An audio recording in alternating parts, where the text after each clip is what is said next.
Hey, I'm your host, BKP. Good morning from the office, North Georgia's only live online morning show. We just finished up one of our candidate interviews, and we apologize. It is Thursday morning, and we forgot to tell you it is spring break. So if you generally tune in to see Carla's Corner at 8:30, we apologize. Carla is on spring break with her kids. Seems like every time I turn around here at FYN, there's a kid walking down the hall here. So it must be spring break. So, where are we at? Let's check. I didn't do this in the during the commercials. Let's check here very quickly to see if, yep, there it is. Let's see. Let's see if the president has done anything here this morning. Just an hour ago, as we were coming on the air, Donald J. Trump, your president of the United States, the caravan is largely broken up. Put a picture of the caravan up there if you don't mind. The caravan is largely broken up thanks to the strong immigration laws of Mexico and their willingness to use them so as not to cause a giant scene at our border. Don't cause a scene. Don't cause a scene, right, at our border. Trump letting you know, you come to the border, there will be a scene. Oh, yeah. Get the video cameras rolling. Get the choppers in the air. Sky Chopper Shepard Smith 1 out there, because there'll be a scene at the border. Because of the Trump administration's actions, border crossings are at a still unacceptable 46-year low. Stop drugs. Now, Amanda, let me tell you what I like. You ready? Amanda, if I say let me tell you what I like, that's like your part to say what do you like, or, you know, like, you understand, if I pull your name into it, it means I'm actually looking to hear for you. So you want to try it again? Amanda, let me tell you what I like. What is there? Are you asleep? Well, tell me what you like. Tell me. I mean, I'm saying to you, are you not understanding? Amanda, let me tell you what I like. What do you like, BKP? God, why did it take 2 minutes of airtime to get you to understand? Well, stay live there for a second, or on the air. So, Amanda, let's start. You know what? When I read the president's tweets, let me tell you what I like about them. You know what I like about them? They validate your host. That's what I like about them. They validate me. You remember in the first hour, I said stop drugs? Do you remember I did let's use the 10,000 number for a scenario there, and 60% or 66,000 are no longer coming through because they don't need the jobs, but the 4,000 are still coming through? Remember that? The president of the United States, after I said that, he must be watching the show, he said border crossings are still at an unacceptable 46 year, unacceptable, all capital letters. Stop drugs, right? That's why we're sending the Border Patrol folks. All right, thank you, Amanda. Thank you for playing along on our game show today. I picked up. I picked up in that. You're so welcome. Folks, the President of the United States said it's unacceptable. The 46-year low is unacceptable. Stop drugs. That's what I told you when I opened the show at 8 o'clock this morning, okay? I've always said, joking or not, Juan and Jose have names on their uniforms now in Mexico. Juan and Jose are working at a auto manufacturer, or they're working at Levi's in Mexico. And Juan is not looking over at Jose and saying, hey, would you like to leave today? Our jobs right here in the motherland of our country with our families. Would you like to leave our wives, our children, everybody behind to make a better life in America? No, I really don't see no reason why. We get off in 2 hours and we can go down the street and, get a couple, tequilas or whatever you drink, and we can have a couple drinks and the union's fighting for our siesta break in the afternoon. Why would we leave Mexico? I've done that so many times. I told you, whether you think it's silly or not, it's true. They're not pushing their way.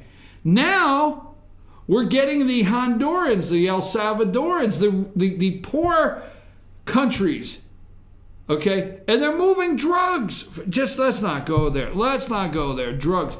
Okay, now, here's what I wanted to do at 9 o'clock. And I've done this, and it's time to do it again.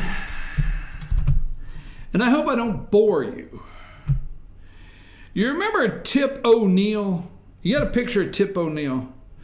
Tip O'Neill is the former Speaker of the House, representative from Massachusetts, had that strong Boston accent. You know, used to go in there and drink scotch with President Reagan, and they tell each other a joke and come out with a deal or some sort. But that is the former Speaker of the House, Tip O'Neill. And you remember those famous words that we all remember, but many don't remember the origin, point of origin? All politics is local. Tip O'Neill said, all politics is local. Right?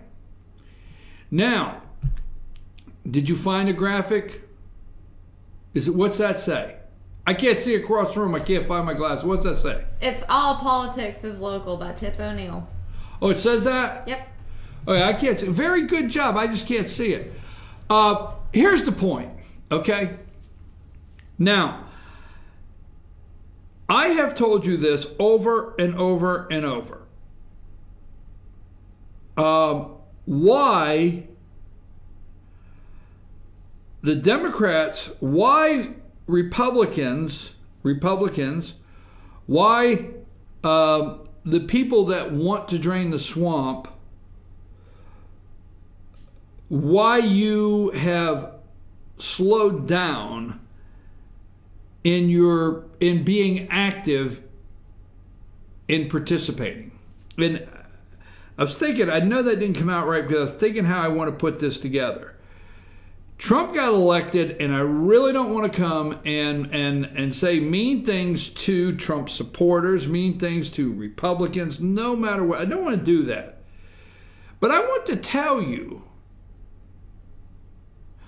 the Democrats are energized. Well, tell us something we don't know. Well, I'm going to tell you something. Go right at home, no matter what state you're at this morning, no matter what county, what district, what region, what state house region, what Republican House of Representative region you're in. The Democrats have a candidate. They're working hard. They have a candidate. Everywhere you look, they have a candidate. They are giving themselves in rural America a reason to go vote. They're coming out. No joke, no pun intended. Now, I do not know. I'm going to focus in on where I live. I do not know if there is a Democrat Party in Gilmer County. I'm not for sure. If they have organized Gilmer County Democrat Party meetings in Georgia, I don't get invited. I'm not on the mailing list. If I got invited, I was on the mailing list, I would go check it out. But I'll tell you what, the county north of here, Fannin County, all right, I have gone to Republican Party meetings in Fannin County, and let's use a number of 40. I have seen 40 people at a Republican Party meeting in Fannin County.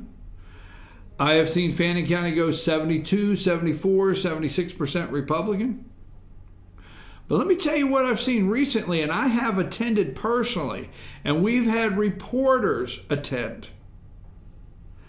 I've seen 40 at the Democrat Party meetings in Fannin County. And I have listened to their meetings of how energized they are. And I have watched them put candidates on the ballot. You see, I have said to you out there, if you are new to the show, I have in archives out there, very deep, multiple times I have told you, they have to win back the state houses. Now, they don't have time to blame Obama because they know it's Obama's fault.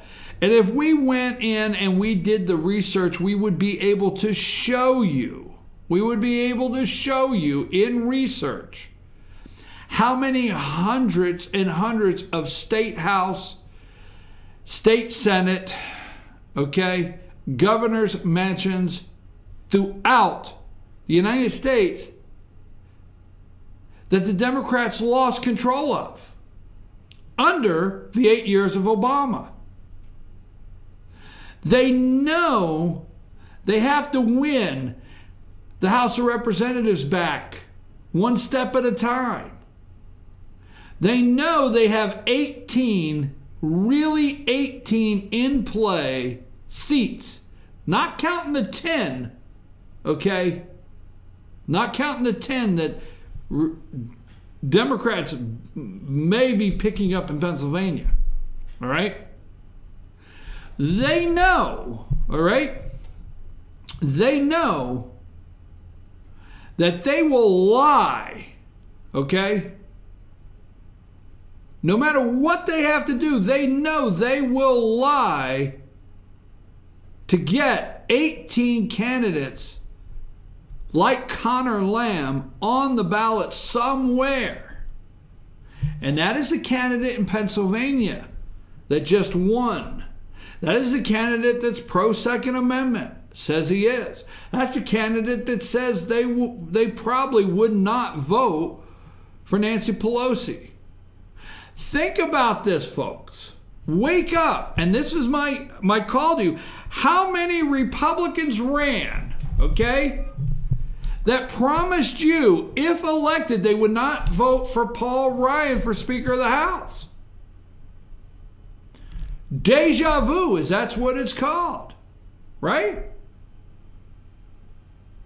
Would not run, that would not vote for Paul Ryan as Speaker of the House. How many? Well, now the Democrats hey, it got some Republicans elected. I mean, I like the guy, but Barry Loudermilk right here in Georgia, just south of me, I like Congressman Loudermilk. He just voted against. He wanted the Republicans that voted against this omnibus bill. But he promised the voters that when he got sent to Washington, D.C., my understanding is he would vote against Paul Ryan as Speaker of the House. Off the top of my head, I'm thinking he voted for him. So all they have to have is 18 Connor Lambs throughout the country, 435. You understand? You got 435 representatives, and the way our founding fathers set it up, all of them get reelected at one time. They got to find 18. This is besides the 10 that Pennsylvania's given them. I know I keep repeating that to say, hey, I'm not a Nancy Pelosi fan. To say, I'm pro-NRA. To say, I may work with Donald Trump. See, they know these local areas. All politics is local. You're going to have local candidates on your ballot to try to take back the state house. Now, let me tell you what they're doing, Let's use Georgia for an example. You remember in South Carolina, and I'll end with this and go on to something else. But do you remember in South Carolina, all right, when you and I did not want John McCain to be the nominee? Remember? We didn't want John McCain to be the presidential Republican nominee for president of the Republican Party. We didn't want that. But South Carolina Democrats, they picked out who they wanted to run against. And knowing South Carolina was a pivotal point, they ran to the polls and voted. They crossed the aisle and voted for John McCain. Remember that? Because they wanted the candidate they could beat. Get ready. No matter where you're at in America, I'm telling Republicans now, they got to take back the House, they got to take back the Senate. And I don't mean Washington, D.C., Georgia, they got to take it back. All over the United States, they got to take back your state House and your state Senate, and they have a plan. And they have a plan by the Democrats going and voting for the candidate they think they can beat in November and knocking the big name off. They're picking whoever the big name is that they can't beat. They're picking whoever the big name is that has all the money. That would be very difficult to hurdle in the general election. And they're trying to get them off the ballot. Because, see, a lot of Republicans have primary challengers. And those primary challengers are upset with Republicans over so many things that have not been done. And Democrats are doing everything to move the big names off to find people they think they could beat in November, dollar for dollar. I'm just telling you, they have a plan. All politics is local. They are working harder than you've ever seen. And they have a reason to go vote.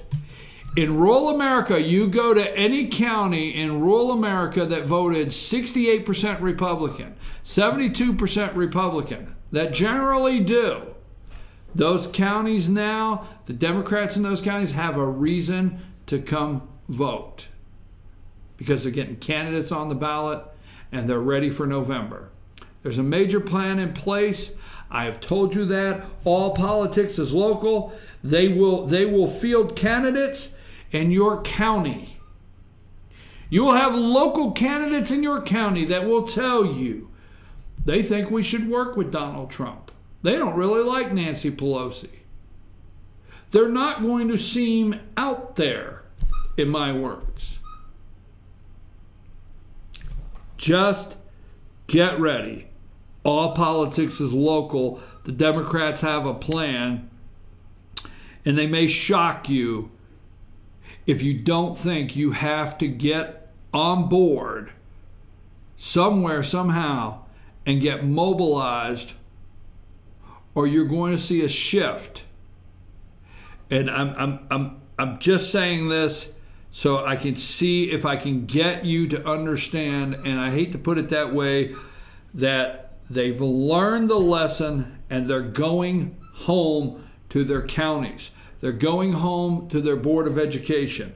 They're going home to their commissioners. They're going home to their state reps, state senate, and they're working those angles.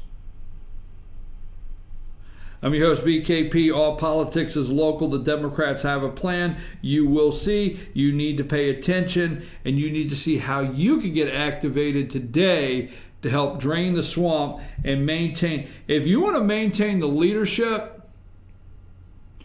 I mean, I'll tell you right now, whether you think so or not, the state Senate, the Georgia State Senate, is Republican. The Georgia State Senate had what's called a supermajority. It's like filibuster proof.